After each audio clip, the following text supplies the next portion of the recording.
ছাত্ৰ ছাত্ৰীসকল তোমালোকৰ যিটো সেবা স্পোকেন ইংলিছ এপ্লিকেশ্যন এই এপ্লিকেশ্যনটোৰ লগত জড়িত ভালেকেইটো প্ৰশ্ন ইতিমধ্যে তোমালোকে কৰিছা আটাইকেইটি প্ৰশ্নৰ উত্তৰ মই তোমালোকক দিব পৰা নাই কাৰণ কোনোবাটো প্ৰশ্ন ইমান লিখি দিয়াটো সম্ভৱ নহয় গতিকে আজি মই এই ভিডিঅ'টোৰ জৰিয়তে সেবা স্পোকেন ইংলিছ এপ্লিকেশ্যনৰ লগত জড়িত সকলো প্ৰশ্নৰ উত্তৰ মই তোমালোকক দিবৰ কাৰণে চেষ্টা কৰিম প্ৰথম প্ৰশ্নটো হ'ল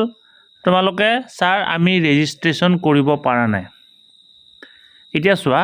ৰেজিষ্ট্ৰেচন কৰিবৰ কাৰণে তোমালোকক প্ৰথমতে কি লাগিব ইউজাৰ আইডি আৰু পাছৱৰ্ড লাগিব ইউজাৰ আইডিটো তোমালোকৰ দুটা মানে পাছৱৰ্ড লাগিব আৰু তোমালোকে লগইন দুই প্ৰকাৰে হ'ব পাৰিবা এটা হৈছে ইউজাৰ আইডি আৰু পাছৱৰ্ডৰ জৰিয়তে আনটো হৈছে ৰেজিষ্ট্ৰেচন নাম্বাৰ আৰু ডেট অফ বাৰ্থৰ জৰিয়তে এতিয়া তুমি কোনটো পদ্ধতিৰে কৰা তোমালোকৰ কথা তুমি যদি ৰেজিষ্ট্ৰেচন নাম্বাৰ আৰু ডেট অফ বাৰ্থৰ জৰিয়তে কৰিব বিচাৰা তেতিয়াহলে তোমালোকৰ যি হেৰি হ'ব যেটো যিখন তোমালোকৰ ৰেজিষ্ট্ৰেচন কাৰ্ড তাত তোমালোকৰ ৰেজিষ্ট্ৰেচন নাম্বাৰ আৰু তোমালোকৰ ডেট অফ বাৰ্থটো পাবা আৰু যদি ইউজাৰ আইডি আৰু পাছৱৰ্ডৰে তোমালোকে এন্ট্ৰি হ'ব বিচাৰা তেতিয়াহলে তোমালোকৰ ইউজাৰ আইডিটো তোমালোকৰ সাৰে দিব আৰু পাছৱৰ্ডটো হ'ব চেঞ্জ মি তুমি এই যিকোনো পদ্ধতিৰ জৰিয়তে যদি ৰেজিষ্ট্ৰেচন কৰিব বিচাৰা হেয়া লাগিলে তুমি ৰেজিষ্ট্ৰেচন নাম্বাৰৰ জৰিয়তে হওক বা ইউজাৰ আইডি জৰিয়তে হওক তোমালোকৰ পাছৱৰ্ডটো হ'ব চেঞ্জ মি তোমালোকে স্ক্ৰিনত দেখা পাইছা এইকেইটা স্মল লেটাৰ হ'ব এক নম্বৰ প্ৰশ্ন দুই নম্বৰ প্ৰশ্ন হ'ল তোমালোকৰ স্যাৰ আমাৰ এটা প্ৰবলেম হৈছে আমাৰ যেতিয়া লগইন কৰোঁ লগইন কৰাৰ পিছত ইনভ্যালিড দেখুৱায় আৰু ইৰৰ দেখুৱায় ইয়াৰ সমাধানটো হ'ল তোমালোকে নিশ্চয় কেতিয়াবা টাইপ কৰা তোমালোকৰ নামটো বা নামটো নহয় ইউজাৰ আইডি বা পাছৱৰ্ড ভুল হ'ব পাৰে 0 টো তোমালোকে ও হিচাপত টাইপ নকৰিবা 0 টো 0 হিচাপত টাইপ কৰিব লাগিব এইটো কথা আৰু ইয়াৰ পিছতো যদি তোমালোকৰ এই প্ৰবলেমটো পাই থকা যে কি ইৰৰ দেখুৱায় তোমালোকে ভালদৰে কৰিছা তোমালোকৰ পাছৱৰ্ড ইনভ্যালিড দেখুৱাই আছে তেতিয়াহলে তোমালোকে স্যাৰক কবা যে কি স্যাৰ মোৰ পাছৱৰ্ডটো ইনভ্যালিড দেখুৱাই আছে আপুনি মোক অনুগ্ৰহ কৰি পাছৱৰ্ডটো চেঞ্জ কৰি দিয়ক বা পাছৱৰ্ডটো ৰিসেট কৰি দিয়ক তেতিয়া হলে কি কৰিব তোমালোকৰ স্যাৰে কি কৰিব পাৰিব তোমালোকৰ পাছৱৰ্ডটো ৰিসেট কৰি দিব পাৰিব আৰু পাছৱৰ্ডটো যেতিয়া ৰিসেট কৰি দিব তেতিয়া তোমালোকে যদি কিবা পাছৱৰ্ড দি পাহৰিও গৈছিলা তেতিয়ালে কোনো অসুবিধা নহয় আগৰ দৰে তোমালোকে চেঞ্জ মি জৰিয়তে লগইন কৰিব পাৰিবা আৰু তোমাৰ নিজৰ পছন্দৰ এটি নম্বৰ নিজৰ পছন্দৰ এটি পাছৱৰ্ড তুমি সেটিং কৰিব পাৰিবা 3 নম্বৰটো হ'ল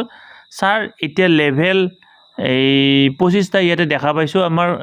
কেইটা লেভেলৰ প্ৰশ্ন আহিব বা কেনেকুৱা প্ৰশ্ন আহিব ইয়াৰ কথাটো হ'ল তোমালোকৰ বিভিন্ন ধৰণৰ লেভেল যদি তাতে দেখা পোৱা তোমালোকে 25টা লেভেললৈকে দেখা পাইছা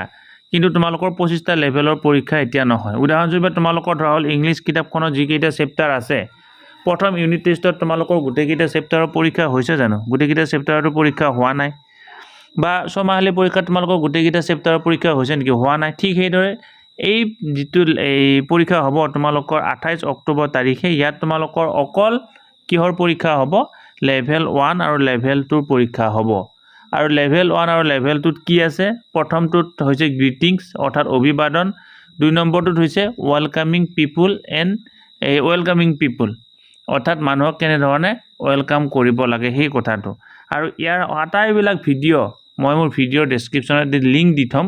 তাত তোমালোকে ক্লিক কৰিলে আটাইকেইটি ভিডিও তোমালোকে একেলগে চাব পাৰিবা অৰ্থাৎ ৰেজিষ্ট্ৰেচন পাছৱৰ্ড বা সিলেবাস গোটেইখিনি তাত চাব পাৰিবা 2 নম্বৰ প্ৰশ্ন এটো হ'ল 3 নম্বৰ প্ৰশ্ন এটা তোমালোকৰ কথা হ'ল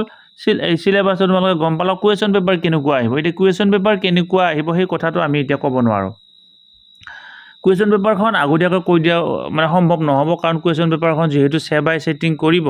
গতিকে তাৰ কাৰণে তোমালোকে কি কৰিব লাগিব সেই সেবাৰ যেতিয়া কোৱেশ্চন পেপাৰ সেটিং কৰিব তালৈকে ওয়েট কৰিব লাগিব কিন্তু তোমালোকক স্যাৰ বাইদেউ সকলে এই পৰীক্ষাটো হৈ হোৱাৰ আগতে কি কৰিব কিছুমান পোষ্ট পৰীক্ষা তোমালোকক স্যাৰ বাইদেউ সকলে পাতিব তোমালোকে কি কৰিবা সেই যিলা কোৱেশ্চন মানে পৰীক্ষা পাতে সেই পৰীক্ষা কেইটা তোমালোকে কোনো কাৰণত মিছ নকৰিবা কাৰণ স্যাৰ বাইদেউ সকলে তোমালোকক বিভিন্ন ধৰণৰ এই পৰামৰ্শ লৈ বা হেনেকুৱা ধৰণে পৰীক্ষাবিলাক পাতিব এতিয়া স্যাৰ বাইদেউ সকলে বৰ্তমান পাতা পৰীক্ষা আৰু 28 অক্টোবৰ তাৰিখে পাতা পৰীক্ষাৰ মাজত তোমালোকৰ পাৰ্থক্য আছে 28 অক্টোবৰ তাৰিখে পাতা যেটো পৰীক্ষা পাতিব সেই পৰীক্ষাটো পাতিব তোমালোকৰ সেবাই আৰু বৰ্তমান যিবিলাক পৰীক্ষা পাতি আছে বা পাতিব এয়া পৰীক্ষা পাতিব তোমালোকৰ ছাৰ বাইদেউসকলে এতিয়া তাৰ পিছত হ'ল তোমালোকে যেতিয়া সেবাৰ এপ্লিকেশনটো অন কৰিলে তাত তোমালোকে কিছুমান পইণ্ট দেখিবলৈ কাৰণে পোৱা এতিয়া পইণ্ট দেখিবৰ কাৰণে পোৱাৰ পিছত বহুতৰ কিছুমান সমস্যাৰ সৃষ্টি হৈছে ছাৰ মোৰ পইণ্ট বহুত আছিল এতিয়া পইণ্ট বহুত নাই ছাৰ মোৰ পইণ্ট নাই কি হ'ব ছাৰ সেই পইণ্টৰ ওপৰত নম্বৰ ভিত্তি কৰিব নেকি বিভিন্ন ধৰণৰ প্ৰশ্ন কৰি আছা তে মই তোমালোকক ক'ব কাৰণে বিচাৰিম সেবাৰ স্পোকেন ইংলিছৰ যিটো এপ্লিকেশনটো যিবিলাক পইণ্ট দেখা পাইছা সেই পইণ্টবিলাক তোমালোকৰ ব্যক্তিগত পইণ্ট তোমালোকৰ তাত এই মেট্ৰিক পৰীক্ষাৰ লগত সেই পইণ্টৰ কোনো ৰিলেশ্যন নাথাকে বাস 28 অক্টোবৰ তাৰিখে যি কুৱেশ্যন অনুষ্ঠিত মানে পৰীক্ষা অনুষ্ঠিত হ'ব তাৰ লগতো এইটো সম্পৰ্ক নাই অৰ্থাৎ সেই পইণ্টটো তোমাৰ কিমান পাৰদৰ্শিতা দেখুৱাইছা তাৰ লগতহে কথা সেই পইণ্টটো যদি তুমি হাইয়েষ্ট নম্বৰ পোৱা 1 লাখ পইণ্ট নম্বৰ পাইছা কিন্তু দেখা পালো তুমি কি পাইছা যেতিয়া তোমাৰ যোনদিনা 28 অক্টোবৰ তাৰিখে পৰীক্ষা হৈছে সিনা 10ৰ ভিতৰত 2 হে পাইছা কিন্তু তোমালোকৰ পৰীক্ষা 2 নম্বৰটোহে প্লাস হ'ব যদিও মই জানো তোমালোকে 2 নম্বৰ নোপোৱা ভাল ষ্টুডেন্ট তাতকৈ বেছি নম্বৰ পাবা তাৰ পিছৰ প্ৰশ্নটো হ'ল স্যাৰ মোৰ এতিয়া মোবাইল নাই মোৰ লগৰবিলাকে মোবাইলৰে কৰি আছে এতিয়া মই পৰীক্ষাত ফেল কৰিম নেকি এনেকুৱা ধৰণৰ প্ৰশ্ন বিভিন্ন জনে কৰিছা এতিয়া কথা হ'ল সেবা স্পোকেন ইংলিছৰ যিটো এপ্লিকেশন এই এপ্লিকেশনৰ জৰিয়তে যিখিনি পৰীক্ষা হ'ব এই পৰীক্ষাখিনি তোমালোকৰ এই অফলাইন আৰু অনলাইন দুটা পদ্ধতিতে হ'ব এতিয়া অফলাইনৰ কথা হ'ল যিসকলৰ মোবাইল আছে যে মোবাইল আছে তেওঁলোকৰ অনলাইনত হ'ব যিসকলৰ মোবাইল নাই তেওঁলোকৰ অফলাইনত হ'ব মোবাইল থকা সকলে অনলাইনত দিব পাৰিবা তাৰ কোনো অসুবিধা নাই মোবাইল যিসকল নাই তেওঁলোকক তোমালোকৰ ছাৰ বা বাইদেৱে কি কৰিব তোমালোকক সেই নিৰ্দিষ্ট দিনটোত 28 অক্টোবৰ তাৰিখে ৰাতিপুৱা 9 বজাৰ পিছত তোমালোকক এটি কুৱেশ্যন পেপাৰ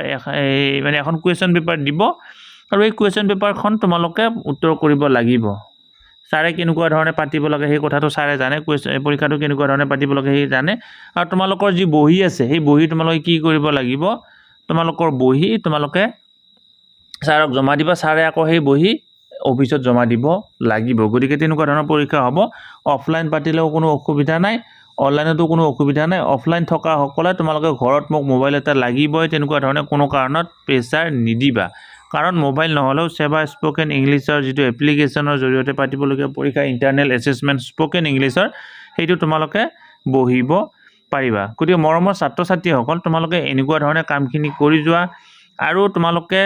এই আমাৰ যিটো ষ্টুডেন্টস কুইন আসাম নামৰ ইউটিউব চেনেল এই চেনেলটো সাবস্ক্ৰাইব কৰি ৰাখিবা আজি যদি প্ৰথম আৰু যদি তুমি আগতে ইতিমধ্যে সাবস্ক্ৰাইব কৰিছা তুমি তোমাৰ লগৰ বন্ধু বা বান্ধৱী এজনীক সাবস্ক্ৰাইব কৰিবৰ কাৰণে অনুপ্ৰাণিত কৰিবা যাতে ইয়াৰ পৰা কিছু কথা তোমালোকে শিকিব পৰা আৰু তোমালোকৰ পৰীক্ষাৰ কাৰণে প্ৰয়োজনীয় সকলো খবৰ আমি এই চেনেলটোৰ জৰিয়তে দিবৰ কাৰণে চেষ্টা কৰিম তোমালোকৰ যদি ভিডিওটো চাই ইনফৰমেটিভ বুলি ভাবিছা অনুগ্ৰহ কৰি ভিডিওটো আগলৈকে ফৰৱাৰ্ড কৰিবা আৰু এই ভালদৰে পঢ়া শুনা কৰি থকা যাতে ভাল ৰিজাল্ট কৰিব পাৰা ভিডিওটো ইমানতে সামৰিছো ধন্যবাদ